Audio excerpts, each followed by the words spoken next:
নমস্কার, happy with গোপাতে আপনাদের স্বাগতম। আজকে বানাবো মিক্সড ফ্রুট। কারণ আজকে রান্নাবান্না দেখাবো না, কারণ আজকে আমাদের রান্নাবান্না নেই। তার কারণ হচ্ছে আমাদের এখানে একটা পুজো, শীতলা পুজো হচ্ছে, যার জন্য আজকে আমাদের রান্না বন্ধ। এই পান্তা ভাত এই সব খেতে হবে, বড়া ভাজা, যার জন্য আমি আজকে রান্নাটা দেখাচ্ছি না। আজকে আমি শেয়ার করছি মিক্সড ফ্রুট। তো দেখি কি করে বানাই। মিক্সড ফ্রুট বানাতে আমার নানান রকমের ফল লাগছে। এখানে আমি নিয়েছি পাকা পেঁপে, শসা, ব্লুবেরি, তরমুজ, কলা, আর এটা হচ্ছে কিউই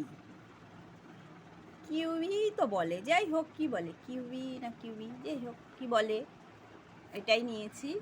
আর লাগছে চিনিটা অপশনাল, যে চিনি খাবেন চিনি দেবেন, সরি, আর পাতি লেবু এক টুকরো নিয়েছি। এখানে চাট মশলা, গোলমরিচের গুঁড়ো, বিট নুন, একটু জ্যাম আর টক দই। তো কিভাবে বানাই দেখি। তো এখানে আমি একটা পাত্র নিয়েছি, সেই পাত্রর মধ্যে আমি অ্যাড করছি তরমুজগুলো। আগে তরমুজগুলো দিয়ে দিচ্ছি সব, তারপরে দেব পেঁপে কুচি, পেঁপে টুকরোর পরে দিলাম শসাগুলো, শসার টুকরো, ব্লুবেরি, মানে যত ফল আছে সব ফলগুলো এর মধ্যে আমি অ্যাড করছি। কলা,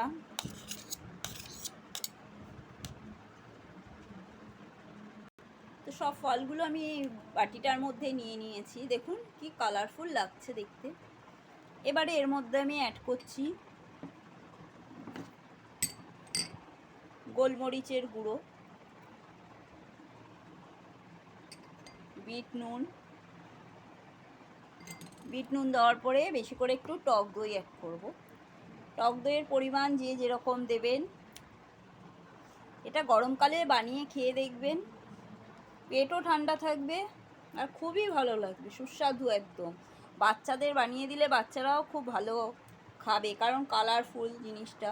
আপনারা যে যত রকমের ফল আছে অ্যাড করতে পারেন। আমার কাছে এইটুকুই ফল ছিল, কি আমি এটুকুই দিলাম। এবার চিনি হচ্ছে, আপনার চিনির বদলে মধুও দিতে পারেন। আমি অল্প করে চিনি দিলাম, দিয়ে এবারে এটাকে এরকম করে মিক্সড করব।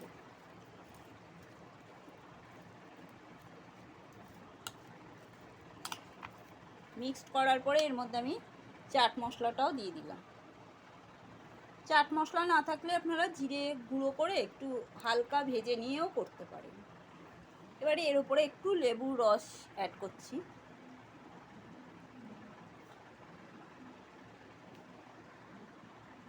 এই হয়ে গেল মিক্সড ফ্রুট চাট আমার। এর উপরে যে এরকম করে গার্নিশিং করেছি একটু জেলিটা,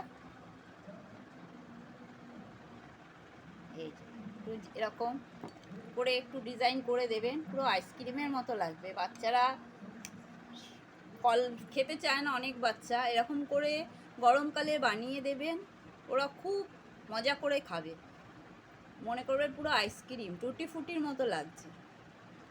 এরকম সুন্দর করে সাজিয়ে বাচ্চাদের দেবেন, সব বাচ্চারাই খেয়ে নেবে। তো এই রেসিপিটা আপনারা বানিয়ে দেখুন, অতি অবশ্যই ভালো লাগবে।